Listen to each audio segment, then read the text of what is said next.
শুদ্ধ সোনায় সাজো হে নিরুপমা। শুদ্ধতার স্বর্ণ মন্দির কালিকা জুয়েলার্স, আগরতলা।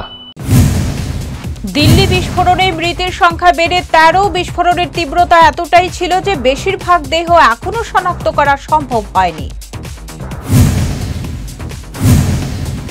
দুদিনের জন্য ভুটান সফরে গেলেন প্রধানমন্ত্রী নরেন্দ্র মোদী। আর সেখান থেকে দিল্লির বিস্ফোরণের সঙ্গে যুক্ত ষড়যন্ত্রকারীদের উদ্দেশ্যে কড়া বার্তা দিলেন তিনি। জানিয়ে দিলেন তদন্তকারীরা বিষয়টার এই ঘটনার শিকড় পর্যন্ত পৌঁছবে, ষড়যন্ত্রকারীরা রেহাই পাবে না। দিল্লি বিস্ফোরণে করা হুঁশিয়ারি প্রতিরক্ষা মন্ত্রী রাজনাথ সিং এর। জানালেন এই হামলায় যে অপরাধীরা জড়িত তাদের ন্যায় কাঠগড়ায় তোলা হবে, কোনোভাবেই অপরাধীরা রেহাই পাবে না। দিল্লি বিস্ফোরণের তদন্তে নেমে শতাধিক সিসিটিভি ফুটেজ খতিয়ে দেখে তদন্তকারীরা জানতে পেরেছেন সোমবার সন্ধ্যায় বিস্ফোরণের আগে বিকেল 4টের দিকে ঘাতক গাড়িটি প্রবেশ করে সুনহেরি মসজিদের পার্কিং লটে। ঘাতক গাড়িটির সূত্র ধরে ইতিমধ্যে গ্রেপ্তার করা হয়েছে দুজনকে। তদন্তে জানা যাচ্ছে যে গাড়িটি বিস্ফোরণে ব্যবহৃত হয় সেটি 2013 সালের মডেল, গুরুগ্রামের বাসিন্দা সালমানের নামে নিবন্ধিত ছিল। প্রায় 1.5 বছর আগে গাড়িটি তিনি দিল্লির ওখলার বাসিন্দা দেবেন্দ্রকে বিক্রি করেন। পুলিশের তরফে জানানো হয়েছে সালমান ও দেবেন্দ্র দুজনকে হেফাজতে নিয়ে জিজ্ঞাসাবাদ শুরু হয়েছে। পরে গাড়িটি অন্য কাউকে বিক্রি করা হয়েছিল কিনা তা জানার চেষ্টা করছে পুলিশ। ফের সিঁদুর আতঙ্ক পাকিস্তানে। দিল্লিতে বিস্ফোরণের পরে পাক আকাশ সীমায় হাই অ্যালার্ট জারি করেছে ইসলামাবাদ। রেলে কাটা পড়ে এক ব্যক্তির মৃত্যু, তার নাম কাউইজা ত্রিপুরা মগ। ঘটনা মনুবাজার থানাধীন চালিতাছড়ি এলাকায়। ঘটনার তদন্তে নেমেছে পুলিশ।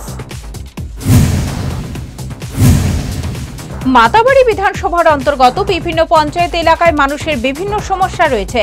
এগুলো কিভাবে অতি সত্বর সমাধান করে এলাকার মানুষকে কিভাবে রিলিফ দেওয়া যায় এ নিয়ে প্রশাসনিক সভা অনুষ্ঠিত হয়। কাছাড় জেলার উধারবান্ধ সমষ্টির ঝাপিরবান্ধের ত্রিপাইপুঞ্জ এলাকায় সড়কের পাশে উদ্ধার হলো বস্তা ও কম্বলে মোড়া অজ্ঞাত পরিচয় ব্যক্তির মৃতদেহ। স্থানীয়রা মঙ্গলবার মৃতদেহ বস্তা কম্বলে মোড়া অবস্থায় দেখতে পান।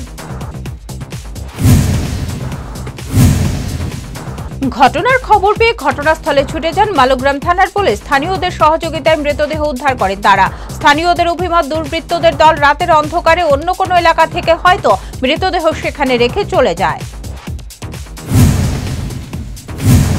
অগ্নি নির্বাপক বাহিনীর কর্মীদের খামখেয়ালিপনায় এক বসতবাড়ি পুড়ে ছাই হয়ে গেল। সোমবার রাতে কাছাড় জেলার বরখলা সমষ্টির বাসিন্দা কল্যাণ মালাকারের বাসভবনে আগুন। জানা গেছে গ্যাস সিলিন্ডার থেকে আগুনের সূত্রপাত।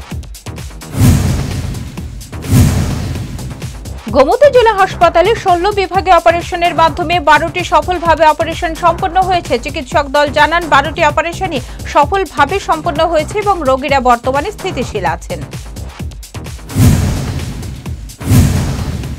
ভগবান বিরসা মুন্ডার 150তম জন্মজয়ন্তী জনজাতি গৌরব দিবস হিসেবে পালন করবে প্রদেশ বিজেপি। আজ বিজেপির কার্যালয়ে আয়োজিত এক সাংবাদিক সম্মেলনে কথা জানান জনজাতি কল্যাণ মন্ত্রী বিকাশ দেববর্মা। তিনি বলেন, আগামী 15 নভেম্বর জনজাতি গৌরব দিবসের রাজ্যভিত্তিক মূল অনুষ্ঠানটি হবে খুমলুঙে। সেখানে এই প্রথমবারের মতো একসাথে 1200 জন শিল্পী ঐতিহ্যবাহী মামিতা নৃত্যে অংশগ্রহণ করবে। তাছাড়া আগামী 13 থেকে 15 নভেম্বর রাজ্যে বিভিন্ন জেলায় নানা কর্মসূচি হাতে নেওয়া হয়েছে। তিনি জানান, রাজ্যের প্রতিটি জেলায় শোভাযাত্রা অনুষ্ঠিত হবে। প্রতিটি জেলা হলসভার পাশাপাশি জনজাতি বিশিষ্ট জনেদের সম্বর্ধনা দেওয়া হবে। প্রতিটি একলব্য স্কুলে ভগবান বিরসা মুন্ডার জীবন কাহিনী তুলে ধরা হবে। সোমবার মহকুমা পুলিশ আধিকারিক বিকাশ সিনথিয়ার নেতৃত্বে বিশালগড় থানার ওসি বিজয় দাস, টিএসআর, বিএসএফ, চরিলাম বন দপ্তর যৌথভাবে গাঁজা বিরোধী অভিযানে নামে বংশীবাড়ি এলাকায়। এদিন তারা 25টি প্লটে আনুমানিক প্রায় 55,000 গাঁজা গাছ কেটে ধ্বংস করে দেয়। 59টি জেলায় ডেঙ্গুর সংক্রমণ ক্রমশ বাড়ছে। স্বাস্থ্য দপ্তরের তথ্য অনুযায়ী এখনো পর্যন্ত জেলায় মোট 46 জন ডেঙ্গু আক্রান্ত শনাক্ত হয়েছেন। এর মধ্যে 13 জন বর্তমানে জেলা হাসপাতালে চিকিৎসাধীন।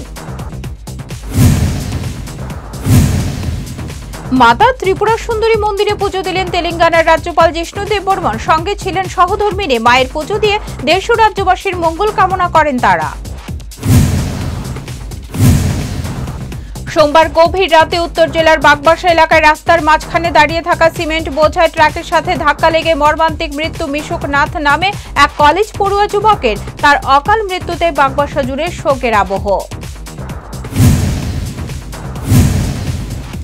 জনগণের সুবিধার্থে ডিজিটাল রেশন কার্ড প্রদানের কাজ কাঁঠালিয়া ব্লক এলাকায় দক্ষিণাঞ্চল নিদয়া গ্রাম পঞ্চায়েতে আজ মঙ্গলবার থেকে শুরু হলো। জনপ্রতিনিধিদের উপস্থিতিতে ৩০০ জনের হাতে ডিজিটাল রেশন কার্ড বিতরণ করা হয়।